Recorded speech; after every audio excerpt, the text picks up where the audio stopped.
In May of this year, my husband and I took a 10-day road trip to Utah. We were equipped with bikes, camping gear, and of course, the humble sketchbook.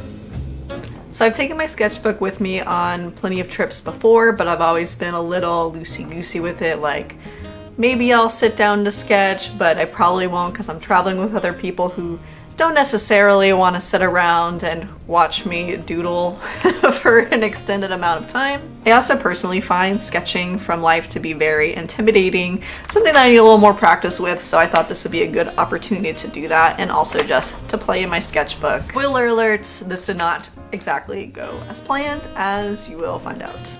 Alright, welcome to the sketchbook tour part of the video. So I have here my nice Nike sketchbook that I got at my local art supply store for this trip.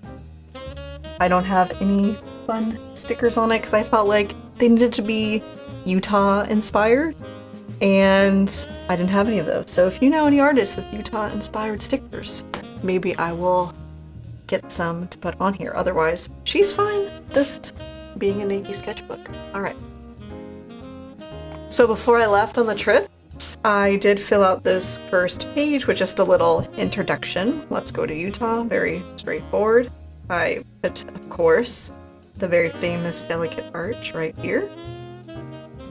And throughout the sketchbook, I used a combination of Prismacolor pencils, Tombow markers, and then a couple Neocolor 2s as well, and some Tombow, I think, Udanesques for some of the line art. So very simple. I didn't want to fuss with paint or anything like that. Give me a chance to practice these mediums specifically. Alright, so the first day, this is maybe one of the least exciting pages because this was the first leg of our trip. We went from Seattle to Boise. It was a little bit of a fraught day because we, got a late start, and then on our way to Boise, we were headed across Washington, and we were going down, trying to get over to Oregon. The bridge we needed to cross was closed and we were being turned away. And unfortunately, in this more rural part of Washington and in the direction we needed to go, this ended up creating an hour-plus detour for us. So the silver lining, we stopped, we got some giant vegan Thai iced teas. So that was nice, but as soon as we got back on the road, we got stuck behind the world's longest train. This doesn't look very much like a train, but I tried my best. You get the idea. Kind of a boring spread since we were mostly just on the road trying to get to our stop in Boise. We did go through some very pretty rest stops. We were driving along the Oregon Trail, so some of the rest stops actually served as interpretive sites as well. And so found some cool stuff, learned about the Oregon Trail. The next day, we finally made it to Utah. And the reason we decided to stop in Salt Lake City is because my very dear friend Kate lives there. So I got to spend time with her and her girls. It was so lovely. And as you can see here, I taped in some very cute little pieces of art that her daughters made me. And actually this spread I made sitting at her kitchen table and making art with the girls. And yeah, every time I look at the spread, I think about that memory. And I think that's one of the really special things about making and bringing a travel sketchbook like this is now every time I get to flip through, I think of sitting at her kitchen table and making art with her daughters, and that is pretty awesome. So the next day we went to Antelope Island, which, what a gorgeous surprise. I wrote that right here. What a gorgeous surprise. We knew we were going to do some sort of excursion, maybe go to the salt flats or something, but because we had already done so much driving, we thought, let's do something a little bit closer. And I had no idea she was so close to Antelope Island, which I've only really heard in passing. Didn't really know much about. This place is awesome. If you are in the Salt Lake City area, you have to check out Antelope Island. We got to see so many bison just roaming around the island. Very cool. We took out our binoculars and let the girls play with them, and this little drawing here is a view from inside the binoculars looking at the buffalo and the landscape. And this is actually one of my favorite spreads in the sketchbook because I got to draw a bunch of animals, which is kind of like my bread and butter. So super fun. Obviously pasting in a little ephemera here. Yeah, the only downside was that it was biting gnat season, so like maybe don't go during biting gnat season because that definitely limited our time there. But what a highlight of the trip. The next day was our last day at my friend Kate's house before heading to Zion. Super chill day. Went to a bookstore, played guitar, played Mario Kart. My friend's daughter made me this really sweet note that I taped in here, and it made me cry. Had such a great time with them. And yeah, I love being able to have little keepsakes like this that I can tape in with all of my sketches and memory making and stuff. And if I had remembered to get film for my Polaroid, that would have been a really cool addition to this as well, I feel. If you know, you know, I was reading Brandon Sanderson's Wind and Truth during this trip, so I had to draw a little chasm fiend in my journal because, yeah, I can definitely see where Mr. Sanderson gets his inspiration for Roshar, because Utah, I felt like I was there while I was reading these books, and I picked up Rhythm of War while I was there as well, because I finished Wind and Truth on this trip. But yeah, had to include a little nod to the book I was reading. Oh yeah, this is when I got sick. So this is when the trip gets a little derailed because I got sick, the girls got sick, and I got sick at the same time. And when we were leaving for Zion, I was like, oh no, I'm about to go camping and I feel horrible. What I should have done is we should have gone to a hotel and just missed out on the first day at Zion. I could not enjoy a lot of our time here because I felt horrible. We tried to hike Watchmen the first day and we had to turn around. And we tried to bike, had to turn around. I just didn't feel good. But anyway, I did take some time here to use my Neocolor 2s and make a sketchy landscape of the beginning of the Watchmen Trail.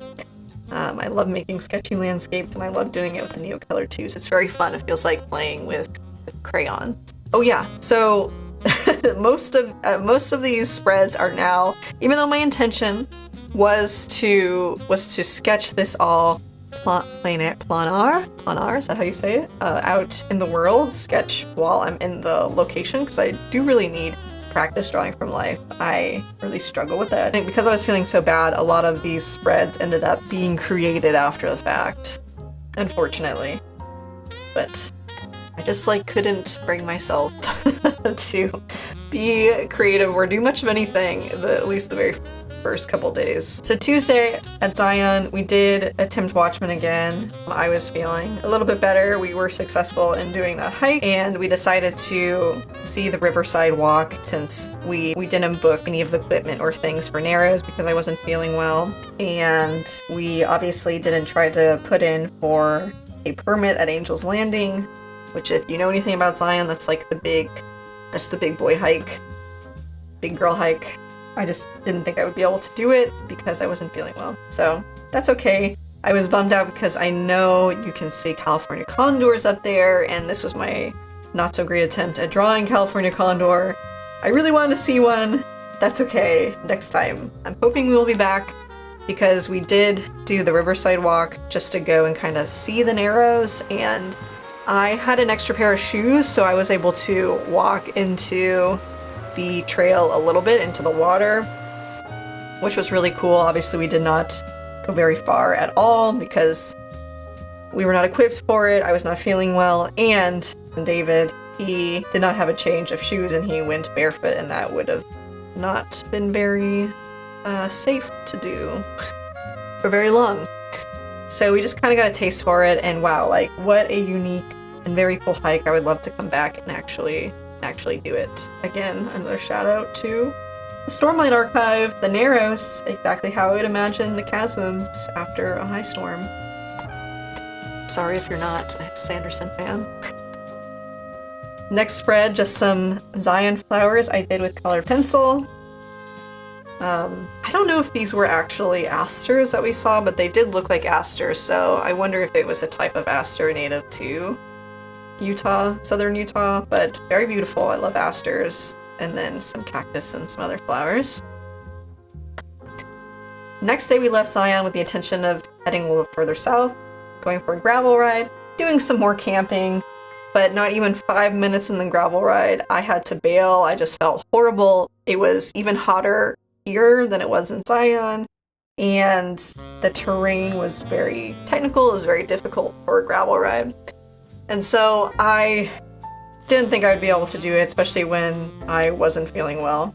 So we ended up now finally booking a hotel and trying to rest up before heading to Moab the next day. And I got to enjoy a nice big soaking tub. I said it's one of the biggest soaking tubs I've seen outside of Japan. And we got to take an unexpected detour to the Red Hills Desert Garden, where we witnessed this beautiful nesting great horned owl, and that just felt like a really special moment. So, a little preview, sunset hike and arches. This is what we did on the next day. At the end of the day, we got to see the Delicate Arch, and this whole hike was absolutely stunning. Very, very cool to do it at sunset, and it was just a really beautiful hike the whole time. Very cool rock formations. Yeah, so that day we drove to Moab and we stayed at the most adorable bed and breakfast. The building itself was like a giant yurt, or it was yurt shaped. I remember it smelled really good inside, and it was just so relaxing and lovely. I highly recommend you to stay here if you're visiting Moab. But they provided vegan breakfast for us, which was so delicious and lovely. And our room was right outside of the bird feeder and the bird bath, so I got to spend some time just watching the birds. And there was also a garden and a little spring pond with a hammock here.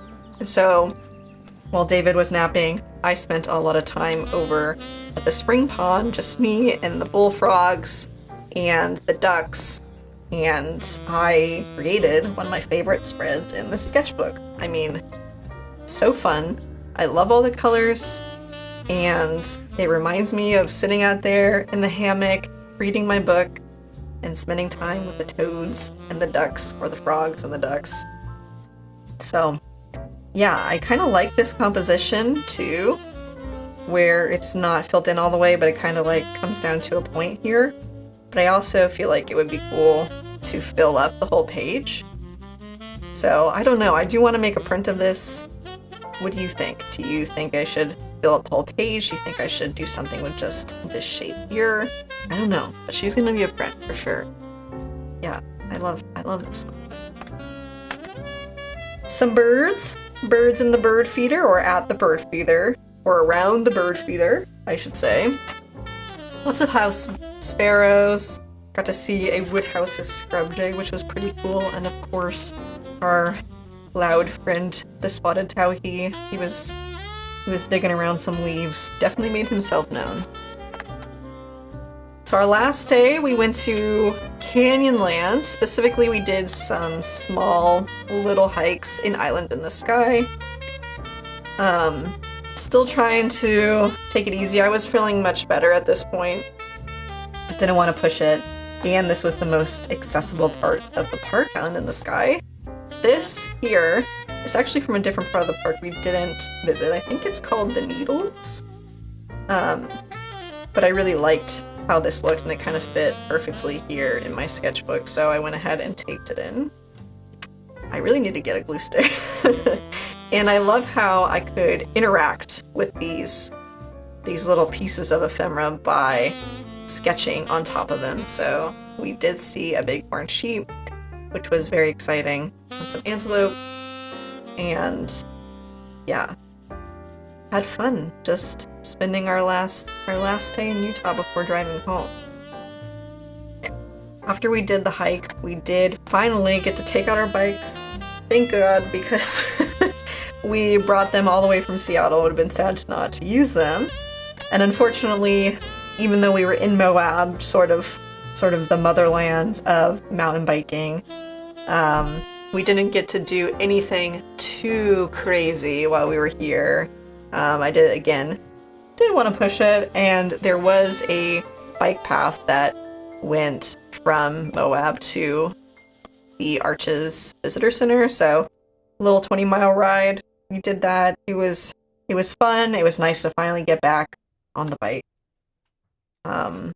So glad we did that. Glad we did not bring our bikes or not. But yeah, that's how we closed out our Utah trip. And that's it. That's all I have for the travel sketchbook, although I do still have almost half, a little less than half of the book still blank. And I am going to Glacier later this later this year. I'm going to Glacier later this year. So I was thinking maybe I would take it and make a little chapter 2 of Glacier National Park.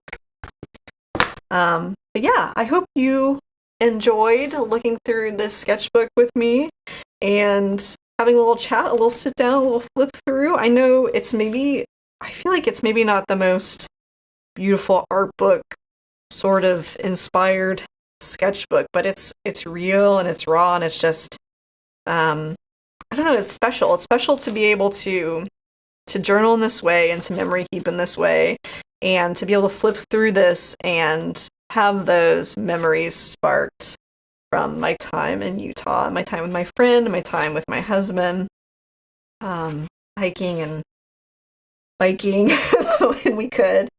And yeah, I hope it inspires you to maybe take a sketchbook with you on your next adventure.